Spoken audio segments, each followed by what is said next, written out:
Good morning, students of class 9. Welcome to our English period. Today let us continue the same poem, Somebody's Mother. We are on the fourth stanza and here we begin. None offered a helping hand to her, so weak and timid, afraid to stir.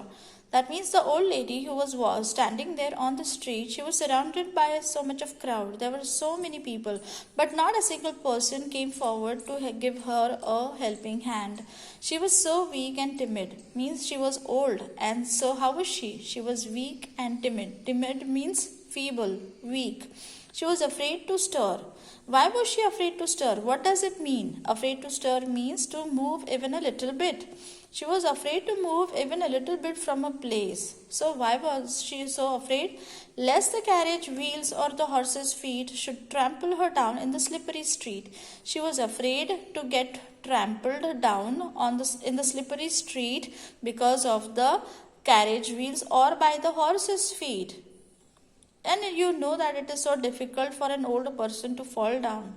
The person gets badly injured. So she was afraid to move even a little bit because of these reasons.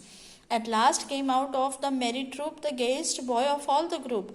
Finally, there was a ray of hope for the old lady. And what was that? Who was there to help her? There was a young boy from the merry troop. Merry troop here means from the group of school-going boys who were so very happy. Now they were back home.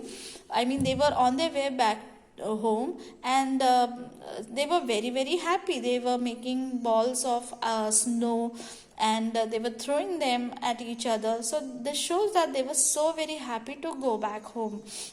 So as they were walking in groups, therefore it is mentioned as merry troop. So one boy from that happy group came forward. Gayest boy means the happiest boy. Gay means happy. So one of the a very happy boy came forward from that happy group. He paused beside her and whispered low. He stood beside the old lady and whispered in low voice. What did he whisper? I'll help you across if you wish to go. So he whispered that he will help her to cross the road if she wished to go there. Her aged hand on his strong young arm she placed, and so without hurt or harm he guided the trembling feet along. So finally, the old lady was glad that she finally got somebody to help her. So she placed her aged hand. Aged hand means old hand, shivering, trembling. She placed her weak old hand on his strong young arm because he was young. Therefore, his arms were strong. She placed her old hand on his strong young arm, and so without hurt or harm he guided the trembling feet along. So this is how the young boy was able to guide the old lady to just cross the river, proud that his own were young and strong. Then back to his friends he went, his young heart happy and well content. So after helping the old woman, the young boy went back to his friends. Now how was he? He was even more happy than before. His heart was well content. What must have brought such a change in him? Just a small thing that he did, and that was offering a help. Fine. So just by offering help to somebody who is in need gives us so much of joy. The one who receives also receives joy, and the one who actually helps the other one receives more joy in manifolds. So this is what it means by his young heart happy and well content. So the boy was very, very happy. She's somebody's mother, boys, for all she is aged and poor and slow. So here the young boy is telling his friends that, she is somebody's mother. She could be somebody's mother, and now that she is aged, that is, she is old, she is poor, and she is slow. And someone sometime may lend a helping hand. And someone sometime may lend a hand to help my mother, you understand? So the boy is saying that today this lady is old, she is poor and slow, and therefore I went ahead and I helped her. And then someday when my mother will go old, when she will grow old, and if she becomes poor and she becomes slow, then there will be somebody to help her. Okay, so and someone sometime may lend a hand to help my mother, you understand? If ever she is old and poor and grey, and her own dear boy so far away.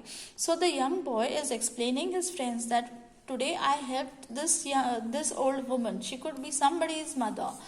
So in future, if I am not there and my mother has grown old, okay, if she grows old and she will be, if she is poor, then who will be there to help her if I am not there with her?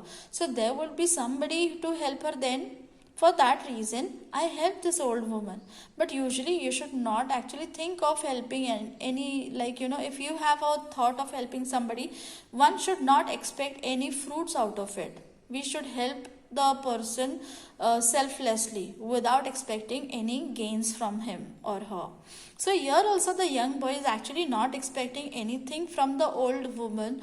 He just thinks that what if in future his mother gets old, which she is going to be old. With time she is also going to grow old, and what if he is not there with his mom that time when she is in utmost need? So that time there will be some person, somebody on this earth who would come forward to help his mom. For that reason, somebody's mother bowed low her head in her home that night, and the prayer she said was, so somebody's mother means who? The old woman. Fine. What did she do? That night she bowed her head low. In front of whom did she bow her head? She bowed her head low in front of the God, in front of the Almighty, and she said a prayer. And what was the prayer? God, be kind to that noble boy, who is somebody's son and pride and joy. So the old mother, the old lady prayed that night for whom? For that young boy who helped her to cross the road. And she prayed God to keep him happy. Fine, because he is somebody's son and such a noble person, such a noble child, such a kind, helpful child will always bring pride and joy to his family. So please be kind with him all the time. This was the prayer that she made to God that night. So it is such a simple thing. Helping somebody is actually you receive joy in huge amount, isn't it? So it counts so much. If you have understood this poem, you will understand that it really counts a lot, and more than that, it is counted there in heaven. So your job is to always be on your toes and help the needy ones at their hard times. I hope you have understood this beautiful poem. Listen to this recording and try to write down the summary. Today is Thursday, so please write it down and send it by tomorrow afternoon 12. See you in the next session. Till then, goodbye. Thank you.